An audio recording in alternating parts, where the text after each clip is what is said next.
anye dukora amavuta y'imishatsi bakenyezi n'abagabo bamwe bateka imishatsi dufite amavuta akuze imishatsi agatuma n'imishatsi idacika hari n'abantu usanga imishatsi ibenja kubera izuba arabaproteka kuzuba kugira imishatsi ntibenge muyakora mu biki tuyakora mu mavuta ya aloe turafise n'amavuta ya homare na kudoshigo n'amavuta ya bidoresi aloe ni muzikorera amavuta ya aloe nitwe tuyikorera na rose nitwe tuyikorera na rosemary ayo tudakora na yayafise kuko iki cyangwa twarakibuze mu gace turarondeye tutongitera cyangwa cyitwa Misa none marashitsa no mugiterega nta bintu bitaha yego mwavyumviriye guca umugambi mwawe yumviriye kuko byamu gutangwa umugambi rero twawumviriye kuko abantu benshi baje kurondera amavuta hanze akuze imishatsi yabo ugasanga hari abantu bakubwira ati imishatsi yacu ntikura dufite ikibazo kinini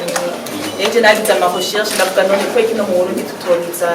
ndaja ku marecherche ndarondera hari n'abafashije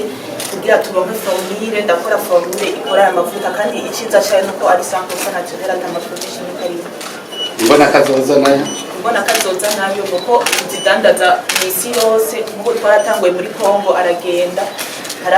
abatugurira hari amasaro muri Kongo atugurira rero ubu tuko turarondera na certificat international muri izo amadolari muri Kongo baratura ngashyira muri banki muja kuri marché n'abandi muri banki turafise konti muri banki amahariya natwe turafise laboratoire aho ducangira amavuta turabona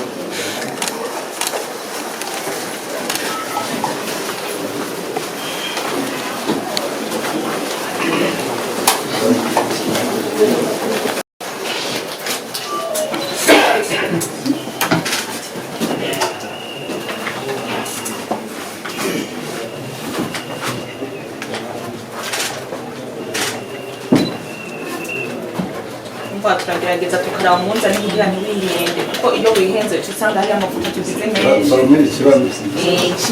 uragerageza kugira umunzani ubu uri ku mamilimetero